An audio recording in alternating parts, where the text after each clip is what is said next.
Dear students, हमारे समाज में ऐसे लोगों की कमी नहीं है जो दिन रात अपने भाग्य को कोसते रहते हैं और अपनी दुर्गति के लिए अपने परिवार, समाज, देश, राज्य व्यवस्था और अपनी आर्थिक स्थिति को इसका कारण मानते हैं। दूसरी ओर ऐसे लोग भी हैं जिन्हें अपनी मेहनत पे भरोसा है, जो बने बनाए पथ पर चलने को तैयार नहीं है, बल्कि अपनी मेहनत से अपना रास्ता खुद बनाते हैं, अपने ऊपर भरोसा करते हैं, अपने आप से संवाद करते हुए खुद को आश्वासन देते हैं कि इस बार नहीं चूकना है। तभी तो किसी ने सही कहा कि किस्मत का लिखा तो मुझे खुद ही मिलेगा आका, वो दीजिए मुझको जो मेरी किस्मत में नहीं है।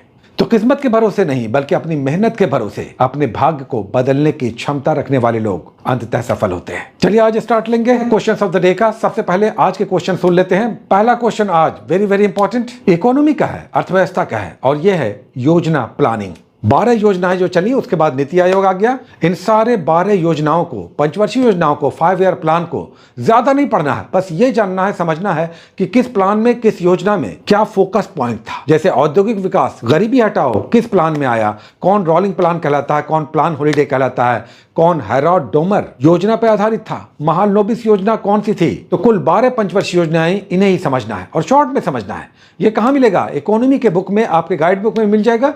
तीसरा टॉपिक होगा योजना प्लानिंग, जिसे आर्थिक नियोजन भी कहते हैं। दूसरा topic again very very important, इसलिए हम कह रहे हैं कि हर टॉपिक ऐसा है जिससे एक क्वेश्चन बनता है, और यह है आधुनिक भारतीय इतिहास का अंग्रेजी शासन के विरुद्ध विद्रोह।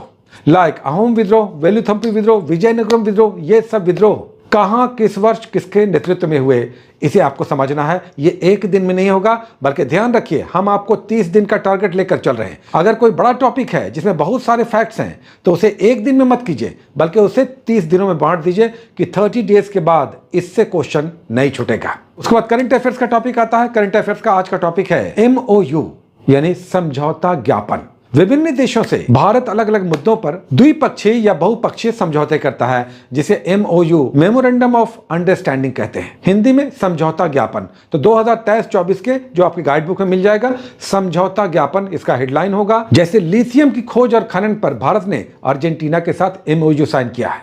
AI पर, आर्टिफिशियल इंटेलिजेंस पर यूरोपियन यूनियन यानी यूरोपीय आयोग के साथ भारत ने MOU साइन किया है। आयुर्वेद के विकास के लिए भारत ने थाईलैंड के साथ समझौता किया है। तो ये MOU करना है। 3 टॉपिक्स आपके हो गए क्वेश्चंस ऑफ द डे। अब आइए, इत्तेफाक से आज हमने एक और जोड़ा है, और वो ये है कि केवल सुन लीजिए, और ये 10 ऐसे करंट अफेयर्स हैं जो सिर्फ आप सुन लीजिए काफी हो जाएगा। जिसका पहला पॉइंट है, 10 पॉइंट्स ऐसे होंगे। पहला पॉइंट है चराई देव का मोइदाम। असम के अहोम राजाओं के अंत्येष्टि स्थल को, जो एक उठे हुए टीले के अंदर होता था, इसे ही मोइदाम कहते हैं, जो दरअसल मैदान है, मोइदाम कहा जाता है स्थानीय रूप से। तो चराई देव के मोइदाम, इसे यूनेस्को ने विश्व विरासत स्थल घोषित किया है, हेरिटेज साइट घोषित हुआ है। दूसरा एक शानदार बुक आई है, very very important, Asha Bhosle की जीवनी आई है। इसका नाम क्या है? स्वर स्वामिनी आशा। और इसके लेखक कौन है? ऐसे तो 2 लेखक हैं, लेकिन मेन मुख्य लेखक हैं मजिरी अमे हेते। उसके बाद UNO ने अंतर्राष्ट्रीय वर्ष घोषित किया है। 2024 को कौन सा वर्ष घोषित किया गया है? तो अंतर्राष्ट्रीय कैमेलिड्स वर्ष। कैमल के बच्चे को कैमेलिड्स कहते हैं। जनजातियों का, आदिवासियों का एक बड़ा महोत्सव, आदि महोत्सव है, नई दिल्ली में आयोजित हुआ है। Order of the Duke Gyalpo, Bharat के प्रधानमंत्री को किस देश का सर्वोच्च नागरिक सम्मान दिया गया है? Order of the Duke Gyalpo, तो ये भूटान है। अच्छा, हैप्पीनेस इंडेक्स जारी हुआ है 2024 का, और इसमें भारत की 143 देशों में रैंकिंग है 126 हैप्पीनेस इंडेक्स, खुशहाली सूचकांक में भारत 126वें रैंक पर है।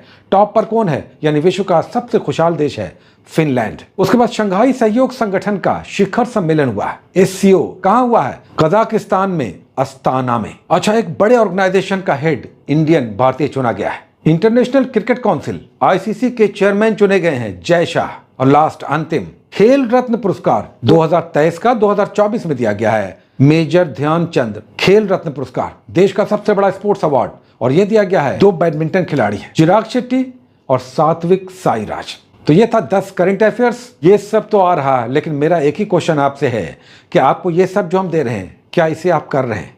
क्योंकि इस समय 4 बजे रिकॉर्डिंग करने का मन हमारा भी नहीं होता है, और फिर अपलोडिंग करते करते 5 बजता है। आज भी मन नहीं कर रहा था, लेकिन आपके इस एपिसोड के कारण हमारा 5, साढ़े 5 बजता है। तो ये सब तभी फलीभूत होगा जब इसे आप करेंगे। जैसे इकोनॉमिक सर्वे हमने कहा था कि 4 पॉइंट, 4 क्वेश्चन डेली आप नोट करेंगे। आप इसे नोट कर रहे हैं कि नहीं? और अगर ऐसा आप नहीं कर रहे हैं तो आप दोषी होंगे, हमारी नजर में आप हमारे दोषी होंगे। बहुत सारी शुभकामनाएं, best of luck, take care.